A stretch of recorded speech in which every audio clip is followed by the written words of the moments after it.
Hello viewers, দেখতে পাচ্ছ আম গাছে উঠে গেলাম আর আম ধরার আগে পড়ে গেল। তো বন্ধুরা মনে পড়ে গেছে সেই ছোটবেলার সেই আম পাড়ার কথা, আর সেই জন্যই এখন গাছে আম পাড়তে উঠবো আর আম পাড়ার জন্য মই নিয়ে যাচ্ছি। তো দেখতে পাচ্ছ আমাদের বাড়ির ঠিক পিছনের দিকে আম গাছটা, তো দেখাচ্ছি দাঁড়াও। আম গাছটা এই যে আম গাছ, আর এখন এখান দিয়ে উঠতে হবে। ভাই খুবই পরিশ্রম করতে হবে, কিছু করার নেই, আম খেতে হলে তো উঠতে হবে। তো আম গাছে ওঠার চেষ্টা করছি। মই দিয়ে ভালোই ওটা সহজ, তবু কিন্তু এখানে একটু কঠিন জায়গা, টিন ফিন রয়েছে, কেটে যাওয়ার ভয় আছে। তো অলরেডি কোনো মতে টিনের উপর উঠে গেলাম।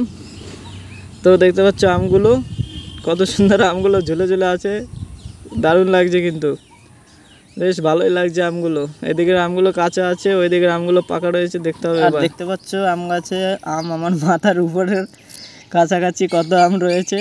তো পাকা আমগুলো একটু দেখাচ্ছি। এই তো দেখতে পাচ্ছ, এটা হচ্ছে একদম গাছের পাকা আম। ওয়াও, দাঁড়াও আরও দেখাচ্ছি।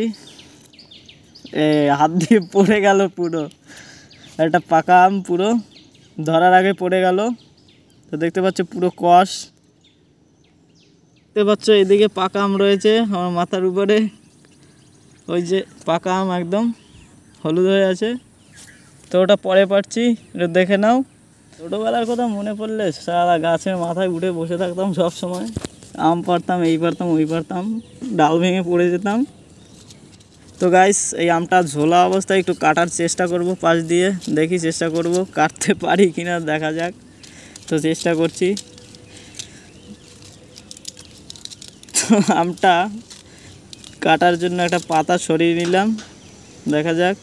কিন্তু আমটা কোন পাশ দিয়ে কাটার আগেই পড়ে গেল খুলে, হাতে কাটা শেষ। হিমসাগর আম ভাই আমার কাছে লেভেলের লাগে। তো দেখতে পাচ্ছ অলরেডি আমি কেটে দিয়েছি, খাওয়া শুরু করে দিয়েছি। তো দারুণ লাগছে গাইস, আর নিজেদের গাছ পাকা আম তো আলাদাই সোয়াগ। ও ভাই দারুণ টেস্ট, হিমসাগর বলে কথা। বাহ, লেভেল ভাই, লেভেলের এটা। আমাকে বলেছে আমগুলো পাড়তে, কিন্তু আমি আম পাড়া বন্ধ করে আগে খাওয়া শুরু হয়ে গেছি।